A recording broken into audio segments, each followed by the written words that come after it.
Kidney failure क्यों है जोड़ा वो सामने आ रहा है, चाहे यंगस्टर ने चाहे ओल्ड एज ने अडल्ट।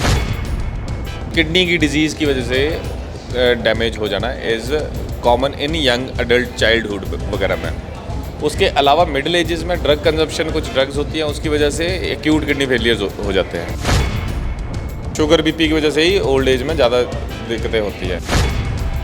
किहड़े लक्षण हैगे ने जिन्हां तो अवेयर रहना चाहिए लोगों को। खांसी में खून आ रहा है, नाक से खून, किसी भी नेचुरल होल से अगर ब्लड निकल रहा है तो उसको ज़रूर इवेलुएट कराना चाहिए। ये वार्निंग साइंस होते हैं। हो सकता है कुछ ना हो, बट हो सकता है कि दिक्कत हो। प्रोस्टेट का कैंसर मर्दों में होने वाले सबसे कॉमन कैंसर में से एक है। बिना एडमिशन के, बिना बेहोश किए, बिना किसी ज़्यादा कॉम्प्लिकेशन के, बिना ब्लीडिंग के पेशेंट को आप ट्रीट कर सकते हो। किडनी डैमेज तो है ही है, साथ में आपके बार बार इन्फेक्शन वगैरह होने से भी पेशाब की थैली खराब हो जाती है। बाथरूम वाले सिस्टम दी है या गुर्दियां दी जितों सिस्टम चल रहा बॉडी का, इन्हां तो किस तरह बचा जा सकता है? किहड़ियां सावधानियां लोग आ जिहड़ियां वो वरतन? टाइम से सोना है, सादा खाना खाना है, चलना है जितना हो सके। हफ्ते में 5 दिन 45 मिनट की कोई फिजिकल एक्टिविटी, ब्रिस्क वॉकिंग तेज़ वॉक ही कर लें कम से कम, ठीक है। Stay away from alcohol, smoking, जितना हो सके उतना नेचुरल खाएं, पेस्टिसाइड से दूर रहें। दिनों दिन तकनीक वध रही है और इलाज ਦੇ ਵਿੱਚ ਵੀ ਡਾਕਟਰ ਨਵੀਆਂ ਖੋਜਾਂ ਕਰ ਰਹੇ ਨੇ, ਔਰ ਇੱਕ ਨਵੀਂ ਖੋਜ ਹੋਈ ਹੈ ਗੁਰਦਿਆਂ ਦੇ ਔਰ ਯੂਰਿਨ ਨੂੰ ਲੈ ਕੇ ਜਿਹੜੀਆਂ ਸਮੱਸਿਆਵਾਂ ਆਉਂਦੀਆਂ ਨੇ ਖਾਸ ਤੌਰ ਤੇ ਮਰਦਾਂ ਦੇ ਵਿੱਚ ਉਸ ਨੂੰ ਲੈ ਕੇ। ਔਰ ਜਿਹੜੇ ਡਾਕਟਰ ਇਸ ਖੋਜ ਨੂੰ ਰਿਪਰੈਜ਼ੈਂਟ ਕਰ ਰਹੇ ਨੇ ਮੇਰੇ ਨਾਲ ਨੇ ਰੋਹਿਤ ਡਡਵਾਲ, ਉਹਨਾਂ ਦੇ ਨਾਲ ਮੁਲਾਕਾਤ ਕਰਾਂਗੇ। ਕਿੰਨੀ ਕੁ ਇਫੈਕਟਿਵ ਹੈ, ਕਿੰਨਾ ਕੁ ਇਲਾਜ ਮਹਿੰਗਾ ਹੈ, ਕਿਹੜੀਆਂ ਸਮੱਸਿਆਵਾਂ ਨੂੰ ਇਹ ਇਲਾਜ ਜਿਹੜਾ ਖਤਮ ਕਰਦਾ। ਡਾਕਟਰ ਸਾਹਿਬ ਤੁਹਾਡਾ ਸਵਾਗਤ ਹੈ। थैंक यू मनप्रीत मेरे को यहाँ बुलाने के लिए। ਖੋਜ ਬਾਰੇ ਜ਼ਰੂਰ ਦੱਸਿਓ ਔਰ ਕਿਵੇਂ ਇਹ ਕੰਮ ਕਰਦੀ ਹੈ। देखो जी, ਇੱਦਾਂ ਹੈ ਕਿ ਪ੍ਰੋਸਟੇਟ ਜਿਹੜੀ ਹੈ ਸਾਡੀ ਇੱਕ ਗ੍ਰੰਥੀ ਹੁੰਦੀ ਹੈ। ਉਹ ਗ੍ਰੰਥੀ ਸਾਡੀ ਪਿਸ਼ਾਬ ਦੀ ਥੈਲੀ ਤੇ ਨੀਚੇ ਸਿਚੁਏਟਡ ਹੁੰਦੀ ਹੈ। ਪਿਸ਼ਾਬ ਦਾ ਜਿਹੜਾ ਰਸਤਾ ਹੈਗਾ ਜੋ ਲਿੰਗ ਦੇ ਥਰੂ ਬਾਹਰ ਪਿਸ਼ਾਬ ਨੂੰ ਬਾਹਰ ਕੱਢਦਾ ਹੈ ਮਰਦੋਂ में, वो ਪਿਸ਼ਾਬ ਦਾ ਰਸਤਾ ਪ੍ਰੋਸਟੇਟ ਦੇ through, it goes through the prostate, ਵਿੱਚੋਂ ਨਿਕਲਦਾ ਹੈ। ਸੋ ਉਮਰ ਦੇ ਨਾਲ ਜਦ ਪ੍ਰੋਸਟੇਟ ਵੱਧਦੀ ਹੈ ਤੇ ਬਾਹਰ ਨੂੰ ਵੀ ਵੱਧਦੀ ਹੈ ਤੇ ਅੰਦਰ ਨੂੰ ਵੀ ਵੱਧਦੀ ਹੈ। जब ਵਧੇਗੀ ਤੇ तद वो की करेगी, वो पेशाब के रास्ते को स्लो कर देती, पेशाब का फ्लो को स्लो कर देती है। फ्लो स्लो होगा, बार बार रुक रुक के पेशाब आएगा, बार बार पेशाब जाना, रात को बार बार उठना, नींद डिस्टर्ब होना। अच्छा, पेशाब पूरी तरह से इवैक्यूएट नहीं होता तो अंदर रह जाता है, तो फिर बार बार इन्फेक्शन या फिर किडनी डैमेज, ये सारी चीज़ें होती हैं। कितनी कॉमन है? 70% मर्दों को 70 इन दी एज ऑफ 70s ये होती है, 60% को 60s की उम्र में हो। तो ਇਹਦੇ ਵਿੱਚ ਕੀ ਆ ਜਾਂਦਾ ਸੀਗਾ, ਪਹਿਲੇ ਕੀ ਕਰਦੇ ਸੀ ਆਪਾਂ, ਇੱਕ ਸਪੈਸ਼ਲ ਇਹ TURP ਕਰਦੇ ਸੀਗੇ। TURP ਇਸ ਟ੍ਰਾਂਸਯੂਰੇਟਰ, ਪਿਸ਼ਾਬ ਦੇ ਰਸਤੇ ਦੇ ਥਰੂ ਜਾ ਕੇ ਉਹਨੂੰ ਕੱਟ ਕੇ ਪੂਰਾ ਖੋਖਲਾ ਕਰ ਦਿੰਦੇ ਸੀ। अब किसी भी चीज़ ਨੂੰ ਕੱਟਣਾ ਹੈ ਤਾਂ पेन होनी है ਤੇ ਨਾਲ ਉਹਦੇ ब्लीडिंग होने का खतरा होता है। तो पेन अगर होती थी, पेन को रोकने के लिए we use to give anaesthesia. हम एनेस्थीसिया बेहोश करना पड़ता है, अभी भी करते हैं, वो बेहोश करना पड़ता था, स्पाइनल या जनरल एनेस्थीसिया। या फिर जब एनेस्थीसिया दिया तो 2 दिन के लिए उसकी रिकवरी के लिए टाइम लगता है। कट करेंगे तो ब्लीडिंग होगी तो इरिगेशन चलानी पड़ती थी, वो चाहे आप लेज़र से करो चाहे बाइपोलर करंट से करो, ये दोनों चीज़ें करनी पड़ती थी। अब एक नई पद्धति हमारे सामने आई है, जिसे बोलते हैं वाटर वेपर थेरेपी। उसमें क्या करते हैं, हम पेशाब के रास्ते से जाके एक स्पेशल डिवाइस के द्वारा, एक नीडल के द्वारा प्रोस्टेट के अंदर हम स्टीम मार देते हैं, जिससे वो ਉਹਦਾ ਜਿਹੜਾ ਰਸਤਾ ਹੈਗਾ स्टीम ਦੇ ਨਾਲ, वो पेशाब ਦਾ वो खुल जाता है।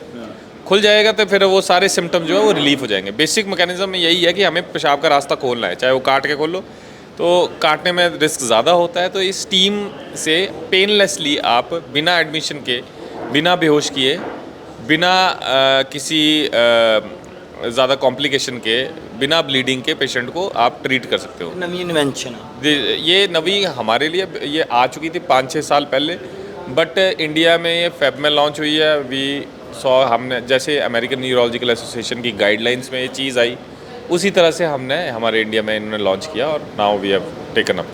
ਇਹਦਾ ਮਤਲਬ ਇਹ ਵੀ ਹੈ ਕਿ ਜੇ ਬਾਰ-ਬਾਰ ਪਿਸ਼ਾਬ ਆ ਰਿਹਾ, ਬਹੁਤ ਸਾਰੇ ਲੋਕ ਉਸ ਨੂੰ ਅਣਦੇਖਿਆ ਕਰ ਦਿੰਦੇ ਨੇ ਕਿ ਆ ਰਿਹਾ ਠੀਕ ਹੈ ਚਲੇ ਜਾਂਦੇ ਨੇ, ਆ ਰਿਹਾ ਠੀਕ ਹੈ ਚਲੇ ਜਾਂਦੇ ਨੇ। ਪਰ ਇਸ ਤਰ੍ਹਾਂ ਜਿਸ ਤਰ੍ਹਾਂ ਤੁਸੀਂ ਇਹਦੇ ਫੈਕਟ ਦੱਸ ਰਹੇ ਹੋ ਕਿ ਇਹ ਤਾਂ ਬਹੁਤ ਨੁਕਸਾਨਦਾਇਕ ਚੀज़ है। अगर इस तरह ਨਾਲ ਹੋ ਰਿਹਾ ਤਾਂ ਉਹਦੇ ਨਾਲ ਤਾਂ ਤੁਹਾਡੇ ਗੁਰਦੇ ਵੀ ਖਰਾਬ ਹੋ ਸਕਦੇ हैं। जी, गुर्दे भी ख़राब हो सकते हैं। अगर गुर्दे नहीं भी ख़राब हो रहे हैं तो क्वालिटी ऑफ लाइफ जिसे बोलते हैं ना, वो बड़ी कम रहती है। रात को नींद नहीं आएगी, नींद नहीं आएगी तो बॉडी रिचार्ज नहीं होगी, तो उससे ब्लड प्रेशर, डायबिटीज़, ये सारी चीज़ें, फैट क्रिपलिंग, स्लीपलेसनेस से अपनी काफ़ी ज़्यादा दिक्कतें हो जाती हैं। तो माइंड कंट्रोल, डिमेंशिया, भूलने की बीमारी, ये सारी चीज़ें होने शुरू हो जाती हैं।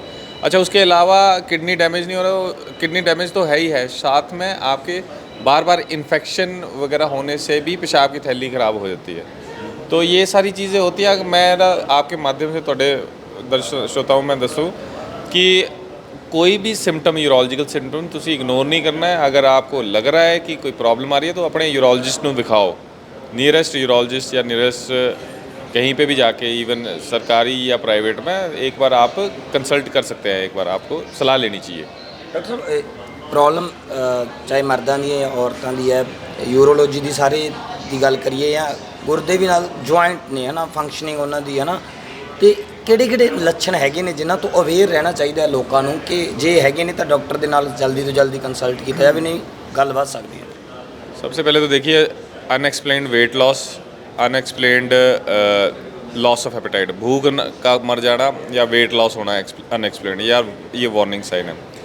दूजा जिहड़ा हैगा, शरीर के किसी भी नेचुरल होल से, चाहे नाक, कान, पेशाब, लैट्रिन, यहाँ से अगर खून आ रहा है, खांसी में खून आ रहा है, नाक से खून, किसी भी नेचुरल होल से अगर ब्लड निकल रहा है तो उसको ज़रूर इवेलुएट कराना चाहिए। ये वार्निंग साइंस होते हैं। हो सकता है कुछ ना हो, बट हो सकता है कि दिक्कत हो। यूरोलॉजी की मैं अगर बात करूं तो गुर्दे यहाँ पे होते हैं, गुर्दों में अगर दर्द हो रही है तो पेन या वो हो सकता है, पेशाब दर्द अगर हो रही है तो जैसे स्टोन या फिर कुछ ट्यूमर वगैरह हो सकता है। मोस्टली किडनी, गुर्दों के ट्यूमर अननोटिस चले जाते हैं क्योंकि वो सिम्टम ही नहीं पैदा करते। पेशेंट मेरे पास आते हैं, मैं कहा क्यों नहीं दिखाया, तो बोलते कोई दिक्कत ही नहीं हुई। तो इसलिए मैं हर पेशेंट को बोलता हूँ कि साल में एक बार अपनी एक अल्ट्रासाउंड हो जाए तो ऐसी चीज़ों से आप बच सकते हैं, आपको पता लग सकता है। दूसरा, प्रोस्टेट की अगर हम बात करें तो प्रोस्टेट का कैंसर मर्दों में होने वाले सबसे कॉमन कैंसर में से एक है।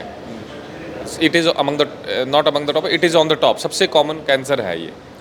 तो मेरा यही कहना है सबको कि जो भी मर्द है 55 की उम्र के बाद साल में एक बार PSA ज़रूर करा ले। PSA एक प्रोस्टेट स्पेसिफिक खून की जांच होती है जो कहीं पे भी आपकी नियरेस्ट लैब में अवेलेबल होगी, सरकारी एज वेल एज प्राइवेट। उसको कराएंगे और नॉर्मल है तो प्रोस्टेट कैंसर नेगेट हो जाता है, मतलब कि प्रोस्टेट कैंसर होने की पॉसिबिलिटी बड़ी कम है। अगर बड़ा है तो ज़रूरी नहीं है कि कैंसर ही है, बट ये है कि आपको इवेल्युएट करना पड़ेगा क्योंकि इन्फेक्शन में भी बढ़ जाता है, बट आपको पता लग जाएगा कि हाँ कुछ गड़बड़ है भाई, डॉक्टर के पास जाना है। ਡਾਕਟਰ ਸਾਹਿਬ ਇੱਕ ਇਹ ਵੀ ਹੈ ਕਿ ਨੌਜਵਾਨਾਂ 'ਚ ਬੜੀ ਸਮੱਸਿਆ ਆ ਰਹੀ ਹੈ ਅੱਜ ਕੱਲ੍ਹ, ਪਤਾ ਹੀ ਨਹੀਂ ਚੱਲਦਾ ਕਿ ਜਦੋਂ ਡਾਕਟਰ ਕੋਲੇ ਪਹੁੰਚਦੇ ਨੇ ਡਾਕਟਰ ਕਹਿੰਦਾ ਤੁਹਾਡੀਆਂ ਤਾਂ ਕਿਡਨੀਜ਼ ਆ ਜਿਹੜੀਆਂ ਉਹ ਡੈਮੇਜ ਹੋ ਚੁੱਕੀਆਂ ਨੇ, ਫੇਲ ਹੋ ਚੁੱਕੀਆਂ ਨੇ। ਕਿਡਨੀ ਫੇਲੀਅਰ ਕਿਉਂ ਆ ਜਿਹੜਾ ਉਹ ਸਾਹਮਣੇ ਆ ਰਿਹਾ, ਚਾਹੇ ਯੰਗਸਟਰ ਨੇ ਚਾਹੇ ओल्ड एज ने, अडल्ट ने? देखिए, किडनी फेलियर के कॉजेज़ बहुत ज़्यादा हैं। Most common cause in youngsters is congenital disease, कोई ग्लोमेरुलनेफ्राइटिस है, कोई पाइलोनेफ्राइटिस है, मतलब कि किडनी की डिजीज़ की वजह से डैमेज हो जाना is common in young adult childhood वगैरह में। उसके अलावा मिडिल एजेस में ड्रग कंजप्शन, कुछ ड्रग्स होती हैं उसकी वजह से एक्यूट किडनी फेलियर हो जाते हैं। ओल्ड एज में जैसे हम बात करें तो most of the kidneys are damaged by diabetes और हाइपरटेंशन, ईदर अनकंट्रोल्ड शुगर और अनकंट्रोल्ड हाइपरटेंशन, और दोनों। ठीक है, शुगर बीपी की वजह से ही ओल्ड एज में ज़्यादा दिक्कतें होती हैं। तो हमें कॉज को आइडेंटिफाई करना पड़ता है, कॉज को ट्रीट करना पड़ता है, उसके अकॉर्डिंगली फिर हम ट्रीटमेंट देते हैं। डॉक्टर साहब जाते हो ये ज़रूर दस्यो, बड़ी छोटी जी मुलाकात है कि किस गुर्दे की चाहे यूरोलॉजी की है, बाथरूम वाले सिस्टम की है या गुर्दियां की जितों सिस्टम चल रहा बॉडी का, इन्हों तो किस तरह बचा जा सकता है, किहड़ियां सावधानियां लोग का जड़ियाँ वो बरतन? देखिए, घूम फिर के बात वही आ जाती है कि टाइम से सोना है, सादा खाना खाना है, चलना है जितना हो सके, हफ्ते में 5 दिन 45 मिनट की कोई फिज़िकल एक्टिविटी, ब्रिस्क वॉकिंग तेज़ वॉक ही कर लें कम से कम। ठीक है, stay away from alcohol, smoking, जितना हो सके उतना नेचुरल खाएं, पेस्टिसाइड से दूर रहें। घूम फिर के बात बेसिक पे ही आ जाती है कि जितना आप धरती से जुड़े रहेंगे, जितना केमिकल्स कम लेंगे, उतना ही आपकी गुर्दे ठीक रहेंगे, उतनी लॉन्गेटिविटी ज़्यादा रहेगी। जितना केमिकल चीज़ें होंगी उतने ज़्यादा प्रॉब्लम ਤੁਸੀਂ ਜ਼ਿਕਰ ਕੀਤਾ ਅਲਕੋਹਲ ਦਾ, ਖਾਸ ਤੌਰ ਤੇ ਅਲਕੋਹਲ ਨੂੰ ਅੱਜ ਕੱਲ੍ਹ ਇੱਕ ਸੋਸ਼ਲ ਡਰਿੰਕ ਮੰਨਿਆ ਜਾਂਦਾ ਹੈ। ਪੰਜਾਬ ਦੇ ਵਿੱਚ ਵੀ ਦੇਖੀਏ ਤਾਂ ਲੋਕ ਕਹਿੰਦੇ ਕੋਈ ਚਿੱਟਾ ਚੁੱਟਾ ਇਸ ਤਰ੍ਹਾਂ ਦੀ ਚੀਜ਼ ਤੋਂ ਬਚੇ, ਕੋਈ ਜਿਹੜੇ ਮਾਰੂ ਨਸ਼ੇ ਨੇ। ਸ਼ਰਾਬ ਦਾ ਕੀ ਸੁਬਾਹ ਰਾਤ ਨੂੰ ਪੀਤੀ ਸੁਬਾਹ ਉਤਰ ਜਾਣੀ ਹੈ। ਕਿੰਨੀ ਕੁ ਦਾਰੂ ਦੀ ਕੋਈ ਲਿਮਟ ਹੈ ਜਾਂ ਅਲਕੋਹਲ ओवर लिमिट है, तो किस तरह नाल अल्कोहल इफेक्ट करती है? देखिए किडनीज़ के अगर किडनी के एज ए यूरोलॉजिस्ट बोलो तो किडनी में कोई प्रॉब्लम नहीं होती अल्कोहल की, you can take it. Kidney खुश रहती है, अल्कोहल ले रहे हैं तो वो यूरिन बनाती रहेगी और आगे निकालती रहेगी। बट लीवर डैमेज कर देती है और कई तरह के कैंसर्स हैं वो अल्कोहल की वजह से होते हैं। तो हफ्ते में 2 बार 60 ml is the upper limit, जो ये लीवर वाले बताते हैं हमें। मतलब मेरे को भी लीवर के ट्रांसप्लांट सर्जन ने ही बताया था। तो बट किडनीज़ में एज सच अल्कोहल का कोई ज़्यादा हाँ मतलब ये है कि शुगर कॉज करती है, दैट कॉजेज इफेक्ट। तो अल्कोहल ये एक सही है कि जी अल्कोहल अगर इसीलिए बैन नहीं है क्योंकि ये सदा से हमारे है। अगर अभी अल्कोहल की इन्वेंशन हुई होती तो ये बैन होती, राइट। तो इसके काफ़ी ज़्यादा हार्मफुल इफेक्ट हैं। लिमिट में लिया जाए तो ठीक है, अब अनकंट्रोल चीज़ तो जेडी भी चीज़ अनकंट्रोल्ड है वो bad, everything in excess is bad.